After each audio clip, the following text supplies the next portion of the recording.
কোন মিডিয়াম ভাই অনেকে দিয়েছে গাড়ি লয়ে যান ভাই, গাড়ি নিয়ে যান, গাড়ি নিয়ে যান ভাই, গাড়ি নিয়ে যান। এই মাও ঢুকতে যদি আমাদের 100 টাকা প্লাস দিতে হয় তাহলে আমরা আইসি কি করতাম, আমি তো বুঝলাম না কিছু।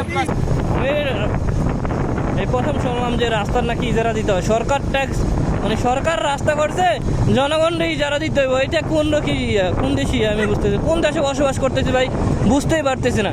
এই জায়গায় টুল দিতে পারো, পিছনে টুল দিতে পারো, এটা কি একটা সমাধান আমি বুঝতে পারতেছি না। এটা কি একটা গ্রুপ হইলো সিন্ডিকেটের, আমি কিচ্ছু বুঝতে পারতেছি না।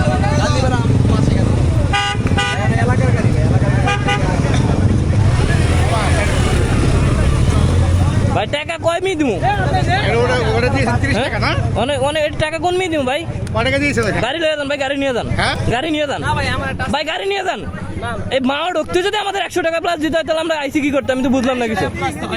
100 টাকা প্লাসই দিছি, কি ঢাকা থেকে 30 টাকা দিয়ে ঢুকছি, এনে অনেক নিল 30 টাকা, এনে আবার টাকা 20 টাকাটা কোন দেশ সিস্টেম?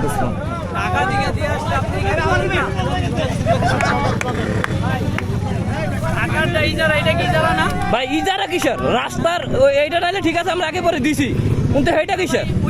ওটা আপনারা বন্ধ করেন না কেন, ওটা ইজারা কেন? ওইটা হলো এই যে রোডটা যে করছে, হ্যাঁ রোড কি ও দাদাই করছে? হ্যাঁ কি করছে? রোড সরকার করছে, সরকার BRTC অফিসে, সরকার টেন্ডার লইছে না, সরকার টেন্ডার কেন নিছে? সরকার টেন্ডার দিছে না, এটা সরকার টেন্ডার দিছে না দিলে কি বাবার কাছে জোর টাকা লইব এখান থেকে, এটা আপনি বুঝান আমার তাহলে হায়ার ইয়াতন টাকা নাই, একের মোচর একের এই রাস্তার একের মাথা পর্যন্ত সরকারি লোক কি টাকা নাই? ওরা সরকারি লোক ভাই লেখা আছে, আপনি দেখেন। ওনারা মাস্ক পরে ডাকাইতের মতো টাকা নিতে আছে, ওনারা কালা মাস্ক পরে ডাকাইতের মতো টাকা নিতে আছে। এখন এইটা যে আমি আপনাকে বলি, আগে ছিল 1.5 কোটি টাকা টেন্ডার, এখন হচ্ছে 3 কোটি টাকা টেন্ডার। তাহলে 2 জায়গাতে টাকা দিব, মানে আপনারা এক জায়গাতে না আপনারা বেশি করে নেন, করে নেব। এক জায়গাতে বেশি করে নেন, 2 জায়গাতে না আমরা কখনো দিতে পারবো না।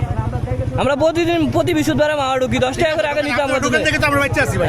আমরা ওই জায়গায় 10 টাকা করে নিতাম করছে না, এখন আমাদের ঢুকতে 100 টাকা হয়। ঠিক আছে, আচ্ছা আপনার গাড়ি কয়টা? গাড়ি কয়টা?